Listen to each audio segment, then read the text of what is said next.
रात का अंधेरा जब गहराने लगा तो एक सुनसान गांव का नाम भी शायद कोई नहीं जानता था।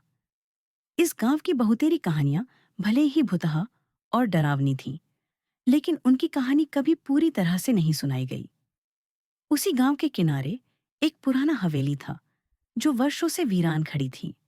कहते हैं कि उसकी दीवारें समय के साथ फट चुकी हैं, कमजोर होकर खिड़कियों से खून जैसी लाल रोशनी फिसलने लगती है।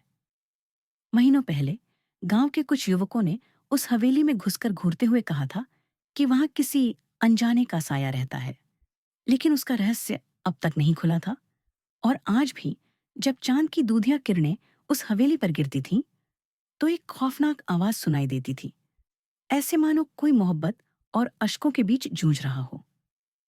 एक रात जब सभी घरों में उजाला बुझ चुका था और केवल हवा की सरसराहट सुनाई दे रही थी, तभी दो युवा आ पहुंचे, अर्जुन और राहुल। उनकी लालच और जिज्ञासा उन्हें उस हवेली तक ले आई थी। अर्जुन की हिम्मत ज्यादा थी, जबकि राहुल का दिल थम थम कर रहा था। दोनों ने मोमबत्ती जलाई और दरवाजे की पिछली राह से घुस गए। हवेली का अंदरूनी हिस्सा धूल और जाले से भरा हुआ था। दीवारें से इतनी जमी हुई थीं कि मानो वर्षों का अवशेष हो। अचानक खिड़की से झांकती रोशनी पड़ी तो दोनों की रुकावट हो गई।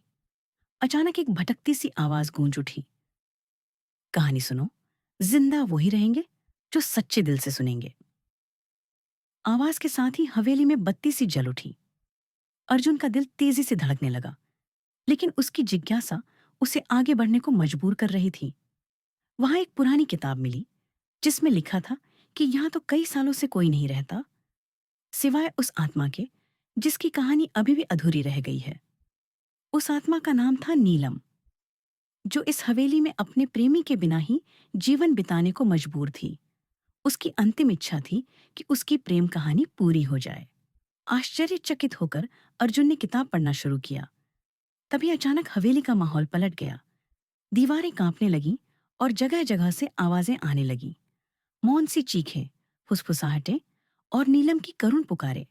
राहुल डरकर भागने लगा, लेकिन अर्जुन को ऐसा लगा जैसे कोई हाथ उसकी कमर पकड़ रहा हो। अब वह आवाज नीलम की थी, मेरा प्रेम कंप्लीट करो, मुझे मेरी अंतिम इच्छा तक पहुंचाओ। अर्जुन ने महसूस किया कि वह नीलम की आत्मा के साथ जुड़ गया है। वह उसकी कहानी पूरी कर रहा है। अंत में उस रात अर्जुन ने नीलम की कहानी पूरी कर दी। अगले दिन जब गांव वाले उस हवेली में पहुंचे तो सबको वहां कोई नहीं दिखा। बस एक खुली किताब थी जिसमें नीलम का नाम लिखा था। उनके दिल में कहीं जागरूकता और सुकून का अनुभव था। मगर आश्चर्य की बात यह रही कि उस हवेली का अब नामो निशान नहीं था, जैसे वह कभी मौजूद ही न हो। बाकी सब लोग कहते हैं कि उस रात के बाद से उस जगह पर कभी कोई आवाज नहीं सुनी गई और नीलम की आत्मा ने फिर कभी अपने प्रेमी को अधूरा छोड़ा। कहानी यही खत्म होती है। शायद प्रेम की वास्तविकता चाहे कितनी भी दूर क्यों न हो, उसकी बातें कभी अधूरी नहीं रह सकती। लेकिन चेतावनी भी है, यदि कभी आप उस सुनसान हवेली के पास जाएं तो याद रखिए, वहां चलकर अपनी आदतें बदलने का साहस आप में हो या नहीं, क्योंकि अधूरी आत्माएं भी सूरज की पहली किरण का इंतजार करती है।